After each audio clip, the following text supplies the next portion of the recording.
Brother మనకి game changer పాటలకి మన శంకర్ చాలా వరకు ఖర్చు పెట్టారని అయితే తెలుస్తుంది. అలాగే దిల్ రాజు చేత ఖర్చు పెట్టించారు దాదాపు 100 కోట్ల వరకు. ప్రతి సాంగ్ ఒక డైమండ్. అలాగే ప్రతి సాంగ్ వచ్చేసి చాలా డిఫరెంట్గా ఉంటుంది, విజువల్గా చాలా బాగుంటుంది అని చెప్పేసి ఇప్పటికే 3 పాటలు అయితే రిలీజ్ అయితే చేశారు. ఈ మూడిట్లో కూడా నాకు ఇష్టం వచ్చింది వచ్చేసి నానా హైరానా అనమాట. సో అఖండాలో ఒక మెలోడీ ఉంది, దానికి కొంచెం దగ్గరగా ఉంటుంది ఆ సాంగ్ కూడా. సరే అయినప్పటికీ కూడా నానా హైరానా ఎక్సలెంట్ సాంగ్ అనమాట. ఇంకా రా మచా మచా కావచ్చు, జరగండి కావచ్చు, ఈ రెండు కూడా ఓకే పర్వాలేదు, మంచి సాంగ్సే. మరి వస్ట్ అని చెప్పలేం, మంచి సాంగ్సే, వినొచ్చు అనమాట, బాగానే అయితే ఉంటాయి. సో ఇప్పుడు దోప్ సాంగ్ మీద వచ్చేసి నిన్నటి నుంచి వచ్చేసి మన తమన్నా అయితే దాని మీద ఓ రేంజ్లో ఎలివేషన్స్ అయితే ఇచ్చేస్తున్నాడు అనమాట.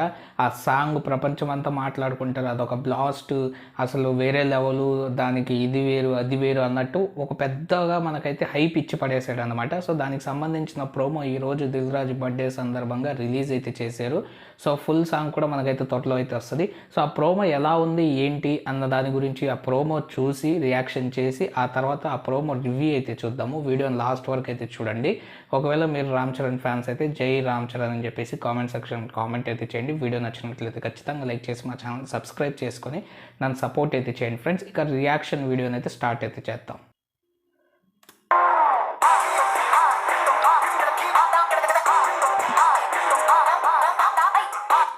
ఇదేంటండి అంటుంది.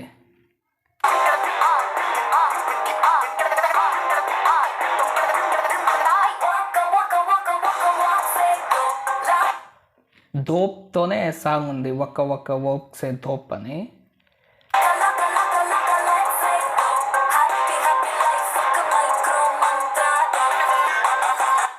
హ్యాపీ హ్యాపీ లైఫ్కి మైక్రో మంత్ర ధోప్. ఇది చాలా లౌడ్గా ఉంది మ్యూజిక్. సో కాబట్టి లిరిక్స్ వినబడట్లేదు, అందుకని చెప్తున్నా మధ్యలో మీకు.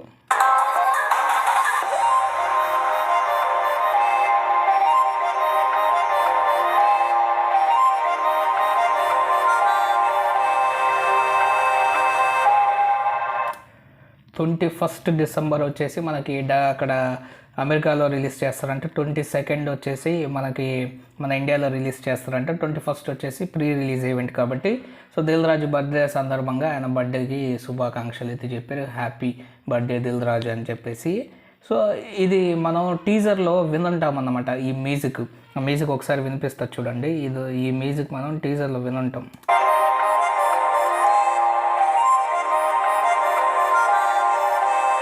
ఈ లాస్ట్లోది కాదు కానీ కొంచెం స్టార్టింగ్లో మనం టీజర్లో వినున్నాం అనమాట. సో ఆ టీజర్ కట్లో ఉన్న బీజిఎం కూడా ఇదే అనమాట.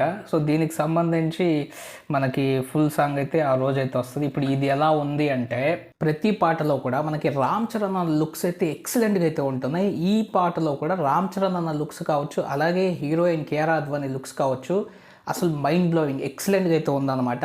సో ఆ బ్యాక్గ్రౌండ్ కలర్ గ్రేడింగ్కి, ఆ డ్రెస్కి, ఆ అన్న వేసుకున్న డ్రెస్కి కావచ్చు, హీరోయిన్ డ్రెస్కి కావచ్చు, ఎక్సలెంట్గా అయితే ఉంది. భలే నచ్చింది నాకైతే లుక్ అయితేను. లిరిక్స్ ఆయన చెప్పినట్టే మనకి ఇంగ్లీష్లో అయితే ఉన్నాయి. ధోప్ అనే వర్డ్ని అయితే వాడుతున్నారు. సో మనకి హ్యాపీ హ్యాపీ లైఫ్కి మైక్రో మంత్ర ధోప్ అని అయితే ఉంది. సో మొత్తం సాంగ్ వింటే దాని అర్థం అయితే తెలుస్తుంది. కానీ ఇప్పుడు ప్రస్తుతానికైతే ధోప్ అనే పదం వచ్చేసి అన్ని వరీస్కిను లేకపోతే హ్యాపీ లైఫ్కిను అన్నిటికీను అదొక మంత్రం అన్నట్టయితే చెప్తున్నారు అనమాట. సో మ్యూజిక్ లౌడ్గా ఉంది, లిరిక్స్ లోలో అయితే వినిపిస్తున్నాయి. కానీ కొంచెం డిఫరెంట్గా ఇప్పటివరకు విన్నట్టేమో అనిపించట్లా, ఇలాంటి సాంగ్ కానీ ఏది కానీ విన్నట్టయితే అనిపించట్లా, కొంచెం డిఫరెంట్గా ట్రై చేశారు. సో ఇది నాకైతే పర్వాలేదు అనిపించింది, అంత బెటర్ అయితే అనిపించలేదు. ఫుల్ సాంగ్ రిలీజ్ అయిన తర్వాత అయితే చూడాలన్నమాట. సో ఫుల్ సాంగ్ రిలీజ్ అయితే మనకు తెలుస్తుంది ఆ లిరిక్స్ మీనింగ్స్ కానీ, ఆ లిరిక్స్కి ఈ మ్యూజిక్ యాప్ట్ అయిందా లేదా అనేది. సో ఫుల్ సాంగ్ ఒకసారి వింటే ఎక్కుతుందా ఎక్కదా అనేది తెలుస్తుంది. ప్రోమో వరకు అయితే అంత బ్యాడ్ అనలేము, అంత గుడ్ అనలేము, బెటర్, ఓకే. మీకు ఎలా అనిపించింది మరి ఈ ప్రోమో అనేది కామెంట్ సెక్షన్లో కామెంట్ అయితే చేయండి. వీడియో నచ్చినట్లయితే ఖచ్చితంగా లైక్ చేసి మా ఛానల్ సబ్స్క్రైబ్ చేసుకొని నన్ను సపోర్ట్ అయితే చేయండి. Thank you friends and by, take care friends.